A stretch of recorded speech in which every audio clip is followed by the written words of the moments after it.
Olá, meus irmãos. Boa noite a todos. A graça e a paz do Senhor Jesus. Amém. Nós, há alguns domingos, reativamos o departamento infantil. Então, as crianças até 6 anos estão convidadas pela tia Camila, ou a partir de 6 anos, para participarem do departamento infantil. Lá atrás, da mesma forma, as crianças até 5 anos estão, os pais, na verdade, têm a oportunidade de levá-las ao berçário, acompanhando as suas crianças. Nós entendemos que esse é um ministério muito importante da igreja, do qual, sem dúvidas, carece do nosso apoio e também da nossa intercessão. O Senhor siga abençoando as nossas crianças e também as tias do nosso departamento. Bom, meus irmãos, nós iremos ao texto bíblico e eu já quero convidar você a abrir a sua Bíblia na carta de Paulo a Tito, capítulo 1, versos 10 a 16. Nós iremos ao terceiro sermão dessa série em Tito, ainda no capítulo 1, e a nossa intenção hoje é dar continuidade a essa sequência de sermões e mostrando que após o apóstolo Paulo ter saudado Tito, seu filho na fé, logo em seguida, o ter mostrado a razão com a qual o deixou na ilha de Creta, organizar a igreja, ou seja, estabelecer presbíteros, agora o apóstolo Paulo vai falar em um tom combativo sobre a importância do pastor, do ministro, mais especificamente Tito, combater os falsos ensinos que permeiam a igreja. E sim, meus irmãos, falsos ensinos não é um assunto novo. Heresia é um assunto velho. Desde o início da igreja, sempre houveram movimentos contrários à verdade do Evangelho. Como então a igreja deve se posicionar? Qual é a posição da igreja frente à heresia, ao ensino deturpado do Evangelho? É o que veremos na noite de hoje. Tito capítulo 1, versículos 10 a 16 diz assim: pois há muitos insubordinados que não passam de faladores e enganadores, especialmente os do grupo da circuncisão. É necessário que eles sejam silenciados, pois estão arruinando famílias inteiras, ensinando coisas que não devem e tudo por ganância. Um dos seus próprios profetas chegou a dizer: cretenses, sempre mentirosos, feras malignas, glutões preguiçosos. Tal testemunho é verdadeiro. Portanto, repreenda-os severamente, para que sejam sadios na fé, e não deem atenção a lendas judaicas, nem a mandamentos de homens que rejeitam a verdade. Para os puros, todas as coisas são puras, mas para os impuros e descrentes, nada é puro. De fato, tanto a mente como a consciência deles estão corrompidas. Eles afirmam que conhecem a Deus, mas por seus atos o negam. São detestáveis, desobedientes e desqualificados para qualquer obra. Vamos orar mais uma vez? Senhor Santo Deus, estamos diante da Tua Palavra, a ela nos submetemos, entregamos o nosso coração, a nossa atenção e rogamos que o Senhor mais uma vez fale conosco, nos ajude. Essa é a nossa oração, por Cristo Jesus. Amém. Eu já falei aqui sobre a estratégia dos especialistas em notas, cédulas, para identificar e diferenciar as notas falsas das verdadeiras. E o processo é interessante. Eles estudam e se especializam nas notas verdadeiras e não nas falsas. De modo que eles passam horas e horas percebendo cada detalhe, cada textura da nota verdadeira, cada cor, para que então eles assim discernam o falso do verdadeiro. Quando a falsificação aparece, ela logo é percebida pelo conhecimento do que é verdadeiro. Essa ideia traz lições profundas a respeito de discernimento espiritual. Acredite, a melhor maneira de reconhecer o que é falso no sentido espiritual não é se especializar no erro, ao contrário, é conhecer profundamente a verdade. O apóstolo Paulo vai escrever a Tito justamente com essa ideia em mente. Lembre-se que nos sermões anteriores a gente trouxe aqui o contexto, o panorama com o qual Tito está inserido, e Paulo o havia deixado na ilha de Creta, cercado por falsos mestres, como notas falsificadas, que tinham aparência de piedade, mas que na verdade eram falsos, que aparentavam pelo seu linguajar religioso, mas que negavam o Evangelho com a sua prática de vida. Eram até eloquentes, falas religiosas, mas na verdade eram corrompidos na sua prática. O grande perigo, meus irmãos, do falso ensinamento é que ele ensina mentira. O grande problema das heresias é que na maioria das vezes elas se disfarçam de verdade. E assim como a nota falsa, ela tenta imitar a verdade, o falso ensino também tenta mascarar a mentira disfarçada em uma roupagem parecendo verdade. Nenhum orador que é um falso profeta vai subir aqui e dizer: olha, eu vou ensinar uma heresia para vocês. Ao contrário, mas sorrateiramente, de modo até a usar um vocabulário cristão, mentiras são introduzidas no seio da igreja. É por isso que o tom de Paulo aqui é muito forte. E ele vai chamar Tito a ser corajoso na fé, fiel à sã doutrina, para então proteger o rebanho de Deus que está sob os seus cuidados, combater os erros e especialmente as distorções que ocorrem dentro da igreja. E aqui, meus irmãos, eu diria que esse texto nos confronta hoje.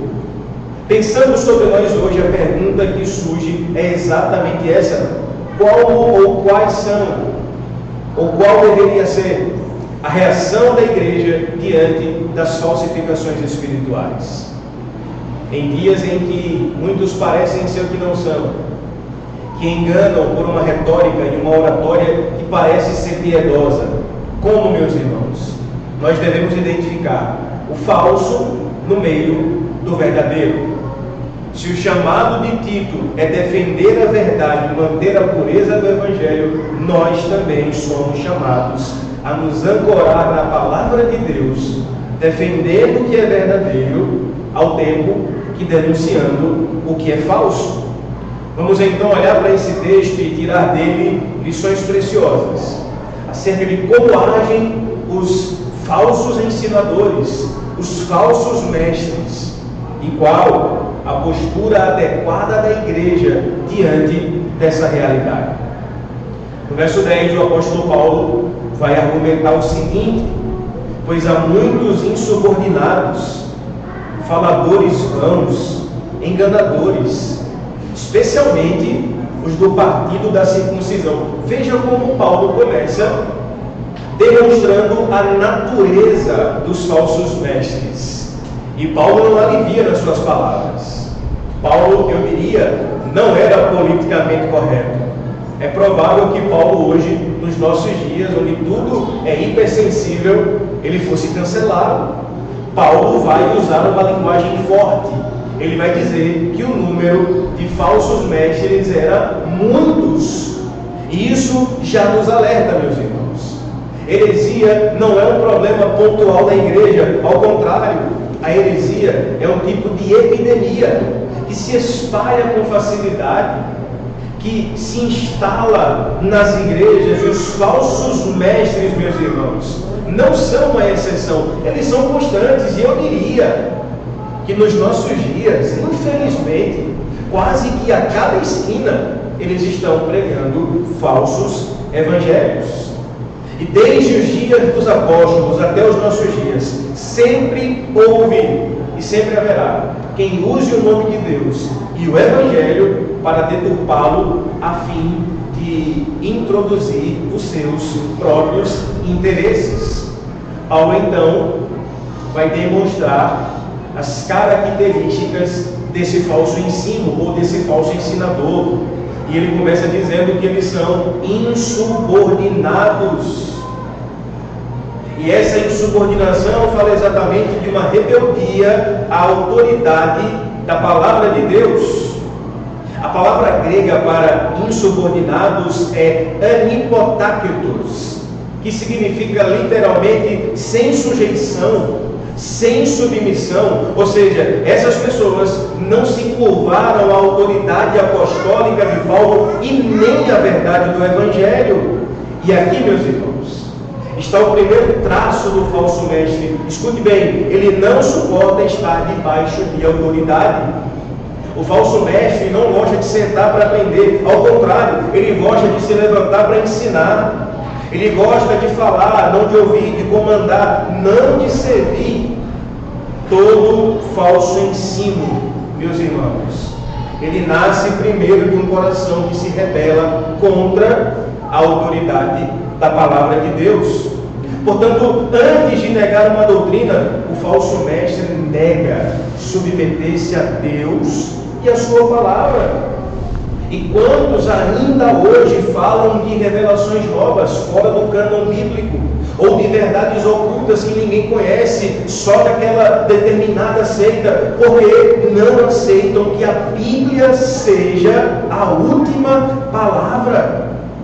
E meus irmãos, onde a Bíblia não tem voz, você não deve dar ouvido. A nossa regra de fé e prática é a palavra de Deus. Falsos mestres odeiam a palavra, odeiam a Bíblia, porque a Bíblia contém o que eles mais odeiam, a verdade. Paulo ainda vai dizer que além de insubmissos, eles são faladores vãos. Ou seja, é gente de muita fala, mas com pouca substância, com pouca verdade, com pouco elemento de evangelho. Portanto, o segundo traço do falso mestre é que ele possui um discurso vazio. É interessante que a expressão grega aqui dá a ideia de literalmente de alguém que é um falador de futilidades. Alguém que fala, mas o que fala não é sólido, não constrói. Esses mestres, meus irmãos, ou falsos mestres, enchiam o ar de palavras, mas não alimentavam o coração do povo. Usavam a fé como um instrumento de vaidade própria e não para a proclamação da palavra. E acredite, há uma grande diferença entre falar sobre Deus e falar com a autoridade de Deus. Falsos mestres, meus irmãos, são populares, são especialistas em impressionar, mas não sabem edificar. Hoje, com o advento das redes sociais, o falador vão encontra eco fácil em vídeos curtos, em caixas de perguntas, em frases de efeitos vazias, tudo sem base na Escritura, e muita gente, infelizmente, acaba ouvindo. A igreja, portanto, meus irmãos, precisa aprender a discernir. Nem toda eloquência é unção. Nem toda fala bonita vem de Deus. Se não tem base na palavra, disse Lutero, pode fazer chover milagre em todos os dias, deve ser rejeitado. Paulo ainda diz que esse falso mestre é um enganador, ou seja, um manipulador da fé, um mágico do sagrado, alguém que usa de truques simplesmente para enganar. E a palavra usada aqui dá a ideia de trapaceiros mentais, homens que não apenas erravam, mas eles enganavam consciente do que estavam fazendo, que enganavam, distorcendo a fé, simplesmente para ter um tipo de influência ou de ganho pessoal. Meus irmãos, a verdade é que o falso mestre, ele conhece o poder da religião sobre as pessoas e por isso faz uso dela. Faz o uso errado da palavra de Deus simplesmente para ter lucro próprio. E o perigo do engano, meus irmãos, é quando ele se apresenta com aparência de verdade. Repito, o falso mestre não vai subir aqui e dizer: olha, eu nego Cristo. Ele não vai dizer isso. Ele não vai subir aqui dizendo: eu nego a Trindade, ou eu nego o senhorio de Deus. Não. Mas ele vai chegar aqui dizendo: eu tenho uma revelação mais profunda sobre Cristo que você nunca ouviu antes. Cuidado. Revelação nova provavelmente é heresia velha. Se não está na Bíblia, nós não podemos ouvir. Os puritanos diziam que a heresia vem montada nos lombos da tolerância. Sabe, tipo, um errinho teológico, tudo bem. É um erro doutrinário, mas passa. Não, meus irmãos, quando o assunto é a verdade, nós não podemos negociar 1 centímetro. A paz às vezes, mas a verdade a qualquer custo, disse Lutero. Paulo ainda vai dizer que eles tinham um partido chamado os da circuncisão. E a circuncisão aqui que Paulo fala é exatamente a expressão da religião sem graça, baseada nas obras da lei. E veja, meus irmãos, não são apenas aqui os judeus convertidos, mas aqueles que queriam misturar o Evangelho com as obras da lei. Eles ensinavam que sim, a fé em Cristo é importante, mas ela não é suficiente. Por quê? Porque era necessário adicionar obras à fé. E, meus irmãos, sempre que nós acrescentamos algo à graça, nós estamos cometendo o erro do legalismo. Em outras palavras, nós não somos salvos por nada que fazemos. Não existe obra humana que seja suficientemente boa para se salvar. Mas é a graça. E somente pela graça. E pastor, o que é a graça? Exatamente um favor imerecido. Nós não fizemos nada, apenas recebemos. Só que os da circuncisão pregavam o contrário. Diziam: não, esse negócio é muito fácil. E eu acho que você já ouviu essa mensagem, né? Se for assim, é fácil demais, eu não faço nada, só recebo. Pois é, meus irmãos. A única coisa com a qual nós cooperamos para a nossa salvação é com o nosso pecado. Você entra com o pecado, Jesus entra com a graça. Não há obra humana que seja suficientemente capaz. Não há obra humana que revele algo de bom no nosso coração. Somente a graça. E, meus irmãos, infelizmente, esse espírito da circuncisão ainda sobrevive nos nossos dias. Toda vez que alguém tenta trocar o feito de Cristo pelo faça da religião, ele está negando a graça. De modo que a falsa doutrina, ela sempre tenta colocar o homem no centro e Cristo às margens. E nós devemos ter cuidado com isso. Paulo está deixando claro para Tito que o falso ensino, ou o combate ao falso ensino, não é só uma questão de teologia, é uma questão de vida espiritual. Se nós nos apegarmos ao que é falso, possivelmente e provavelmente estaremos vivendo uma cegueira espiritual. Portanto, se no verso 10 o apóstolo nos mostra quem são os falsos mestres, no versículo 11 Paulo vai dizer o que nós devemos fazer com eles, ou seja, qual é a postura da igreja diante dos falsos mestres. E no verso 11 Paulo vai nos mostrar a sua diplomacia, que não é nada agradável para uma conveniência, mas ele é cirúrgico.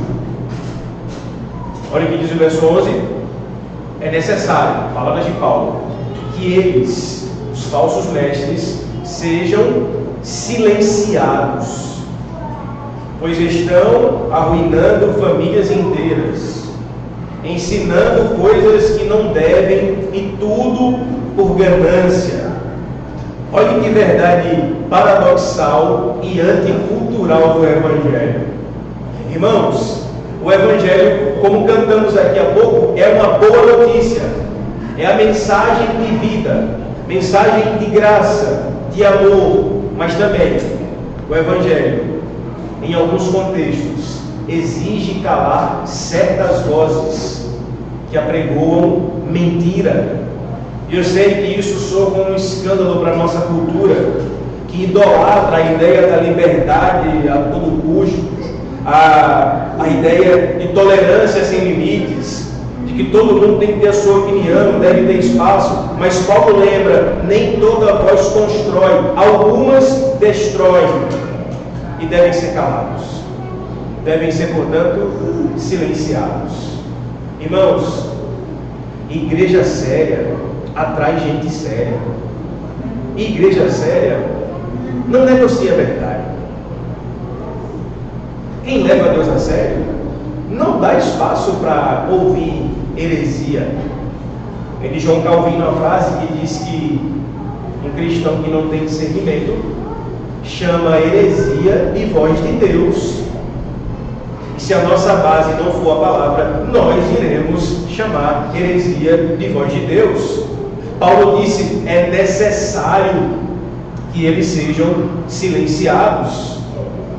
E meus irmãos, a expressão grega aqui é literalmente colocar um freio na boca, como se coloca em um cavalo desgovernado. Não é intolerância, mas é proteção. Paulo, portanto, está falando não de repressão de ideias, mas de preservação da igreja. Ou seja, se para a verdade for preservada na igreja, hereges tenham que ser silenciados, que assim seja. Porque o púlpito, meus irmãos, a pregação é coisa séria. No nosso tempo é complicado, porque no nosso tempo se relativiza tudo, inclusive a pregação. Tem menino de 15 anos pregando, enchendo a igreja e o povo aplaudindo. Pregação não é coisa para menina, é para homem.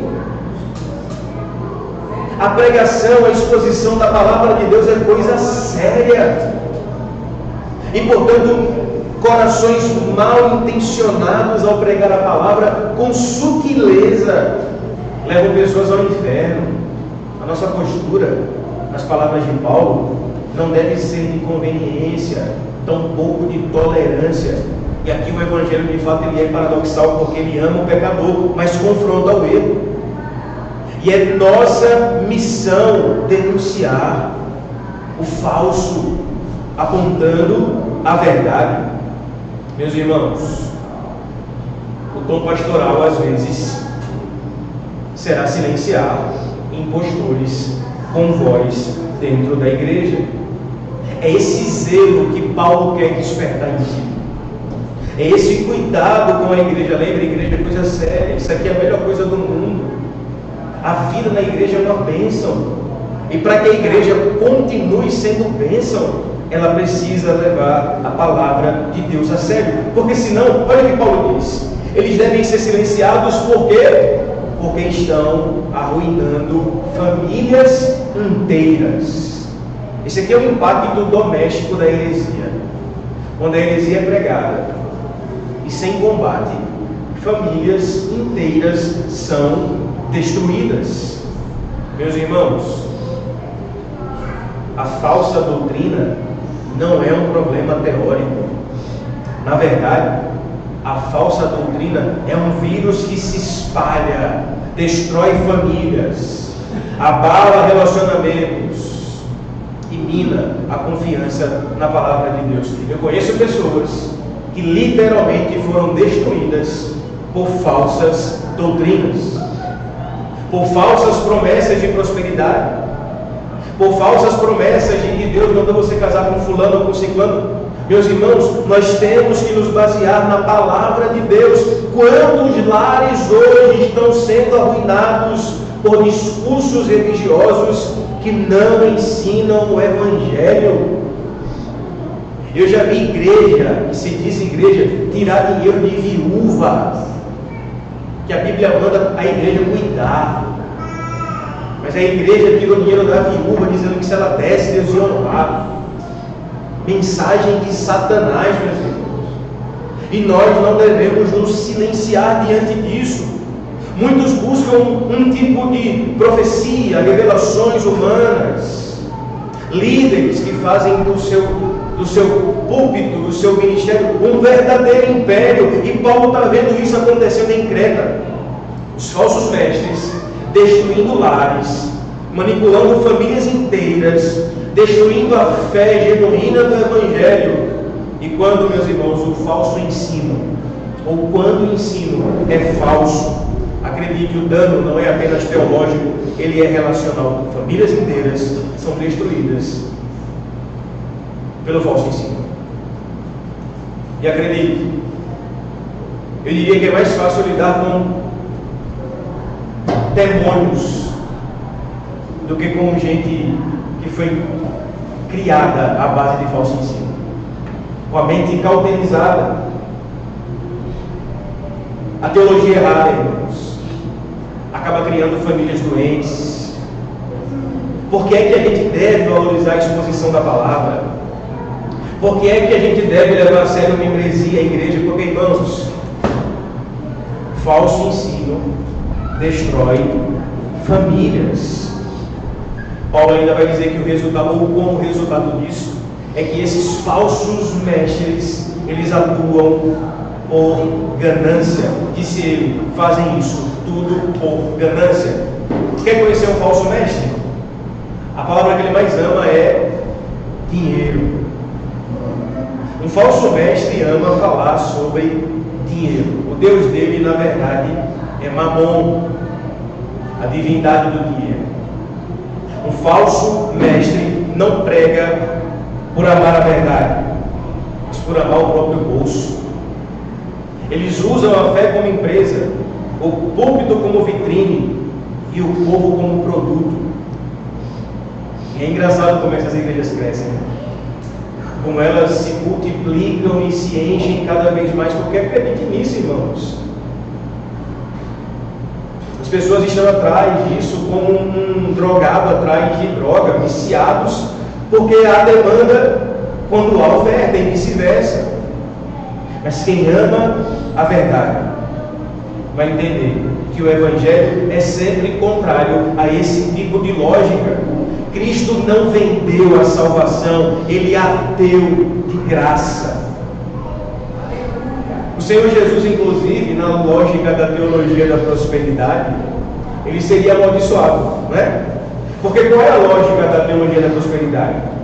Se você é rico, tem saúde e está prosperando, é Deus que está abençoando. A Bíblia diz que Jesus não tinha onde repousar a cabeça. Nasceu em uma manjedoura que não era dele. Morreu em uma cruz que não era dele, um túmulo que não era dele. Então, talvez, para a teologia da prosperidade, Jesus fosse amaldiçoado.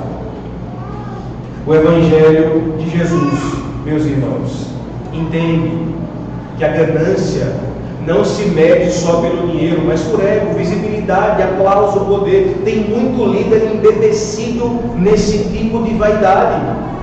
Portanto, toda vez que alguém usar o nome de Deus para engrandecer o seu próprio nome, ele está repetindo o pecado original de Satanás, que é o trono de Deus para si. Que texto duro, né, irmãos? Mas libertador.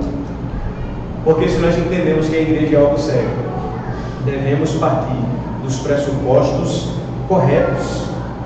O chamado de Paulo a Tito não é para que ele seja um tipo de revolucionário que vai destruir tudo, não. É para que ele tenha selo com a palavra, com Deus da palavra e com as pessoas da palavra. É esse ambiente de igreja, a igreja se faz com zelo cristão.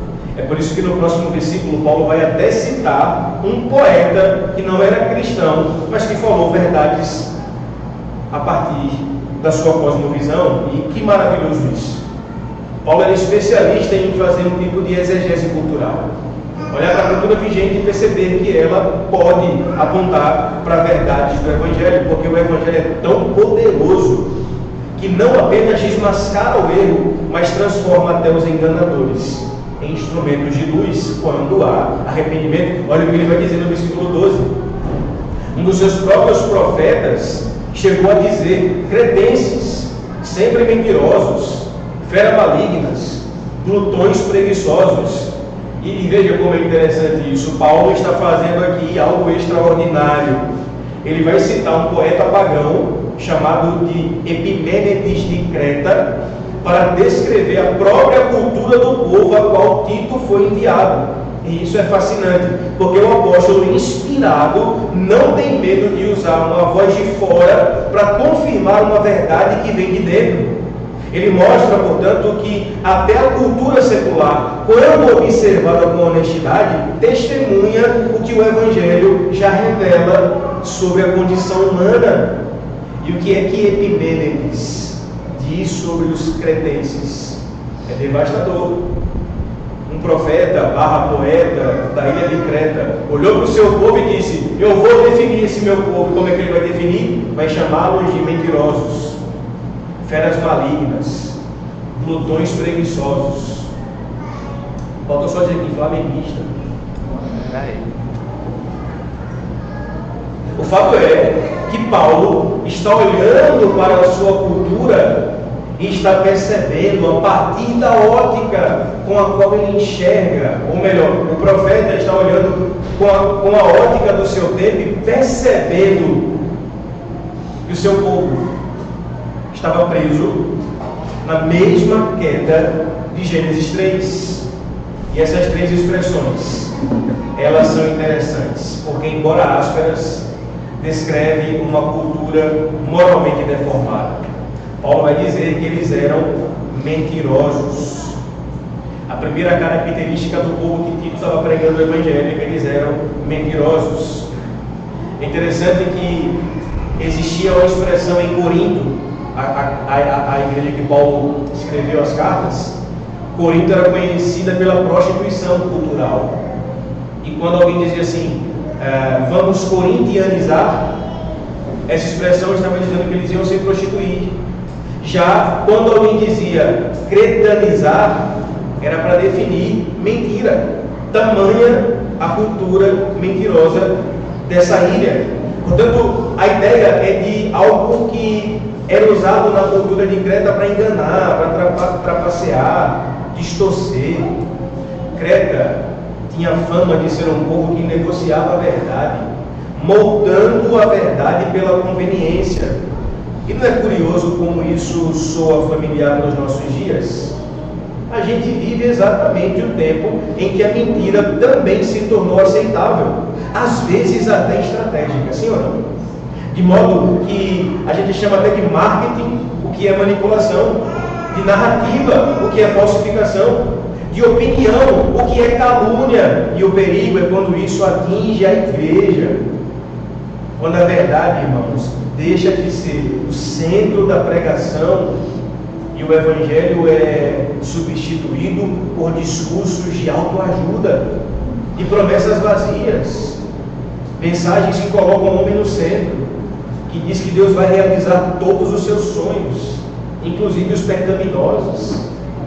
Tudo isso é mentira do diabo, meus irmãos. O verdadeiro seguidor de Cristo ama mais a verdade do que a conveniência. Jesus, irmãos, não apenas diz ou fala sobre a verdade, ele é a verdade.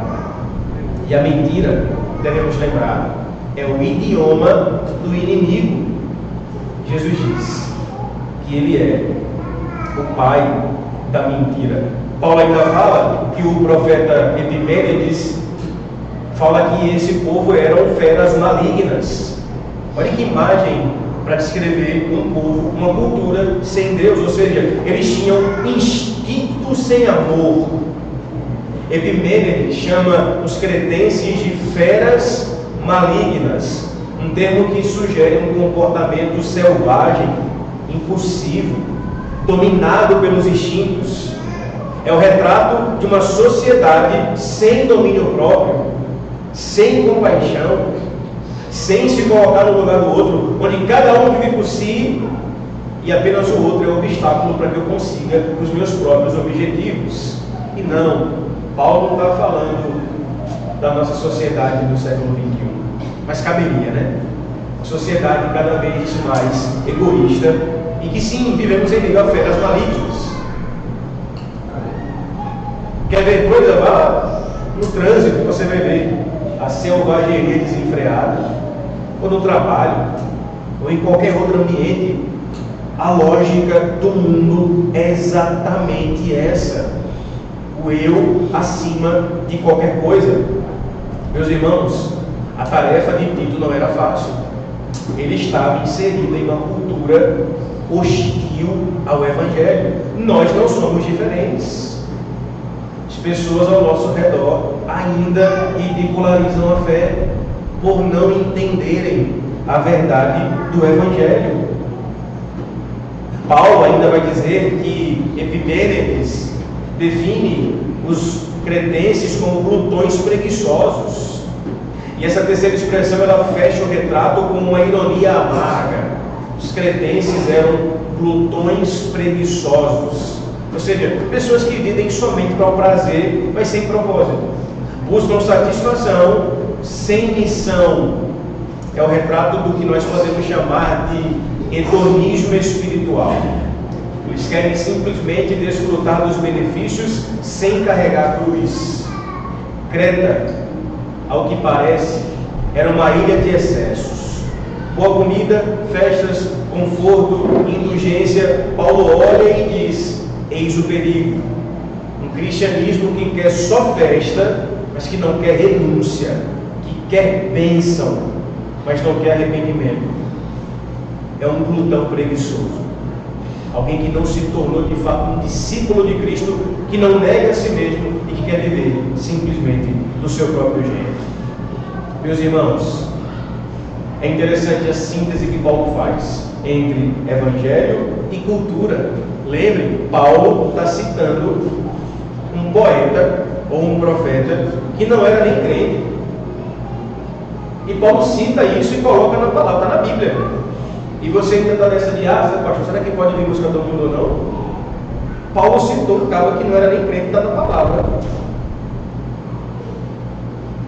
A verdade é que o ensino do Evangelho não teme o mundo, mas ele o confronta em amor e verdade. O cristão, meus irmãos, não deve, não pode fugir da cultura, mas discerni-la para transformá-la. Tito é chamado para fazer essa exegese cultural. Porque o Evangelho é como uma semente, ele cresce em qualquer solo, mas não se adapta ao solo. Pelo contrário, ele transforma a cultura, ele floresce na cultura. Paulo vai seguir, e nos versos 13 e 14, ele vai falar algo muito importante. O diagnóstico do que está dizendo e prescreve o tratamento que, se ele tal testemunho é verdadeiro. Portanto, repreenda-os severamente para que sejam sabios na fé e não deem atenção às lendas judaicas, nem a mandamentos de homens que rejeitam a verdade.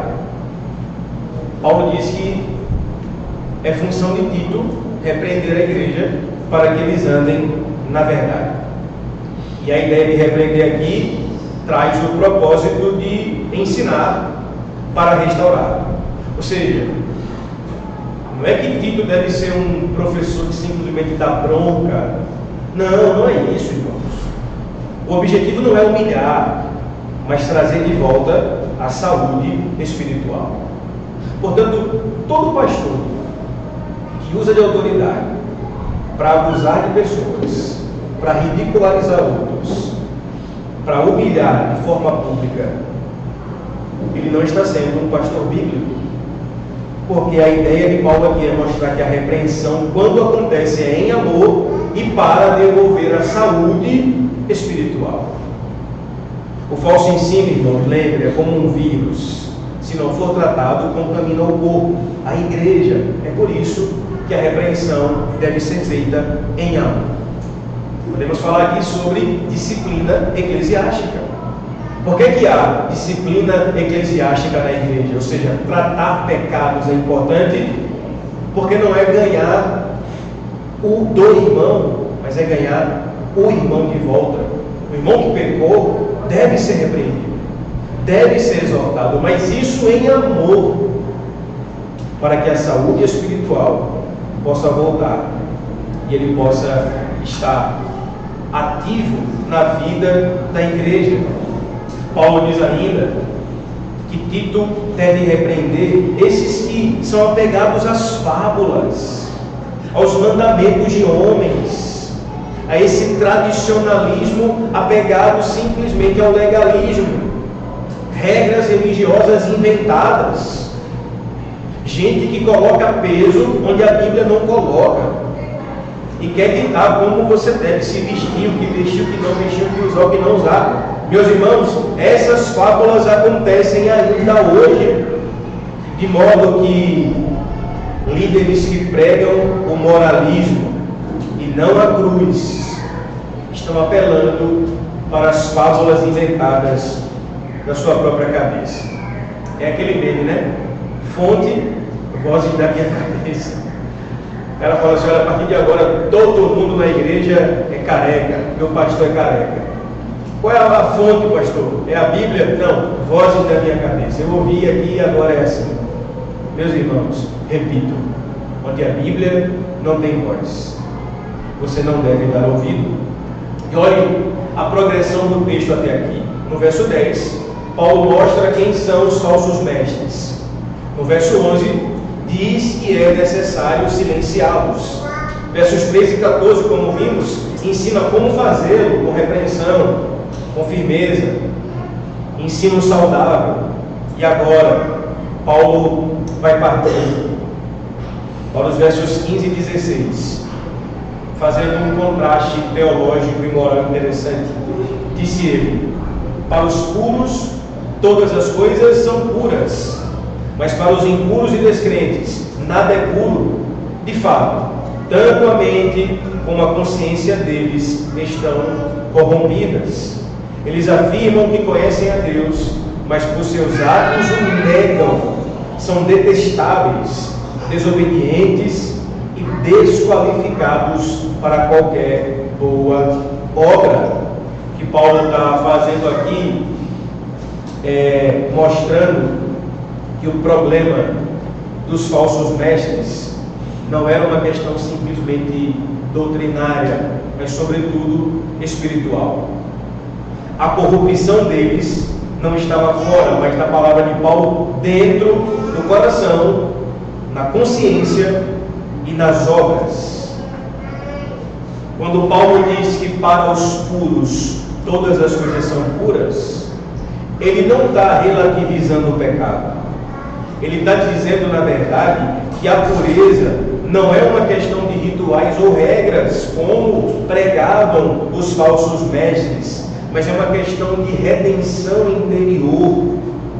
Aqueles que foram purificados por Cristo, eles enxergam o mundo com olhos diferentes, os olhos da graça. Já os que estão corrompidos pervertem até aquilo que é bom. É como uma lente manchada. Tudo que se olha parece sujo. Você conhece gente assim? Gente que vê maldade em tudo. O tempo todo ele vê tramóia contra ele. Acontece alguma coisa, rapaz, aí é conspiração. Estão querendo me incriminar. E eu vou ficar logo ligado. Por quê? Porque ele não é puro. A visão está embaçada. Todo o tempo acha que as pessoas estão querendo fazer algo contra ele. E Paulo diz: para os puros, tudo é puro. Ou seja, para quem foi redimido em Cristo, o olhar não é mais pela lei ou pelo legalismo, mas é pela graça. E quando se olha pela graça, meus irmãos, se olha com um olhar de favor e misericórdia. Portanto, Paulo vai falar sobre dois centros morais do ser humano: a mente e a consciência. A mente é onde discernimos o certo do errado. A consciência é onde sentimos culpa ou paz. No caso dos falsos mestres, ambos são corrompidos, mente e consciência. Ele até pode falar de Deus, mas não o conhece de fato. O apóstolo Paulo é contundente. Eles afirmam que conhecem Deus, mas negam nas suas obras. Ou seja, eles falam que conhecem Deus, mas a vida não condiz com o que eles falam. E meus irmãos, que perigo para nós é estarmos divorciados de doutrina e prática. De modo que eu considero que é importante que a gente, como cristão, deve diminuir a distância entre o que eu falo e entre o que eu vivo. A nossa confissão deve ser ortodoxa, a nossa prática não deve ser herética. Não adianta conhecer bem, eu conheço pessoas que conhecem bem, mas vivem em pecado. Meus irmãos, o Evangelho, ele não deve ser um verniz moral, ou seja, uma capa de moralidade. E, sobretudo, o Evangelho nos dá consciência de quem realmente somos. Parafraseando Tim Keller, nunca mais citei Tim Keller aqui, né? Eu que rever meus conceitos. Parafraseando Tim Keller, disse ele certa feita que, definindo o Evangelho, ele falou nas seguintes palavras: você é mais pecador do que imagina, mas mais amado do que poderia ser. O Evangelho, irmãos, nos dá essa consciência de que somos pecadores ao tempo que somos amados, simultaneamente pecadores e simultaneamente justos. Você lembra da ilustração inicial da nota verdadeira? Se você pegar qualquer nota verdadeira, ainda que você a amasse nas suas mãos, jogue no chão, pise, ela perde o valor, sim ou não? Não. Por quê? Porque ela continua verdadeira pela sua autenticidade, que vem da origem e não da aparência. Então, por mais bagunçada que possa estar a aparência da nota, ela tem o seu valor por causa da sua origem. Eu quero concluir com essa palavra. Escute bem. Da mesma forma, a presença do falso não anula o verdadeiro. Amém, meus irmãos? A presença do falso não anula o que é verdadeiro. Por que isso é importante? Porque a gente está aqui falando de uma palavra combativa, e sim, devemos combater o falso em detrimento do verdadeiro, mas temos que ter cuidado para não generalizar e achar que tudo é falso.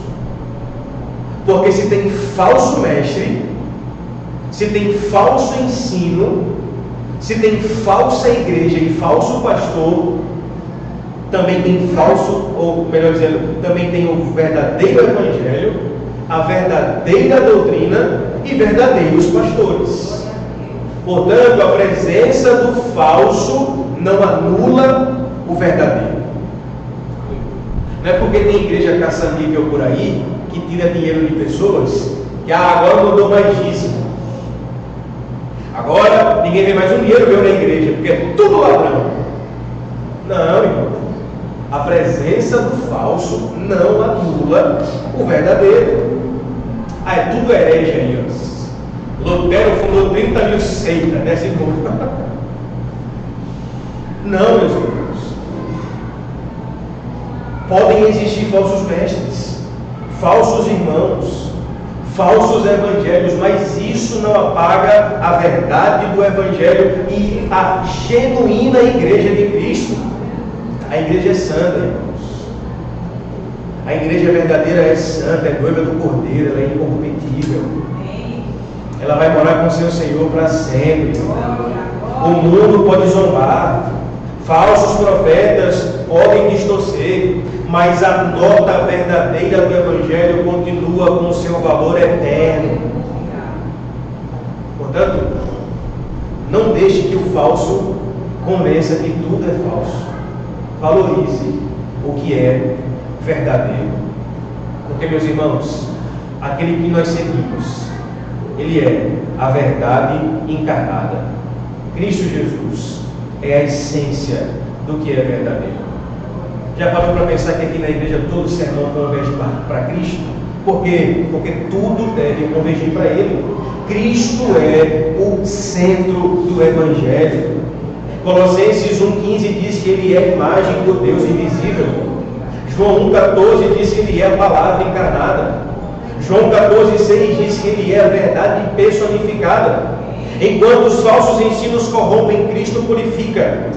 Enquanto os falsos líderes destroem famílias, Cristo restaura famílias pela graça. Enquanto o mundo troca a verdade de Deus pela mentira, Cristo é o amém de todas as promessas de Deus. Por isso, meus irmãos, não temamos o que é falso, nem nos cansemos de fazer o bem, nem desanime com o caos ao seu redor. A gente vive em uma cultura cercada por mentira, falsidade, heresia, mas continue firme, porque a verdade tem um nome, e o seu nome é Jesus Cristo. A Ele toda a honra, toda a glória e todo o louvor. Amém? Vamos orar mais uma vez? Feche os seus olhos.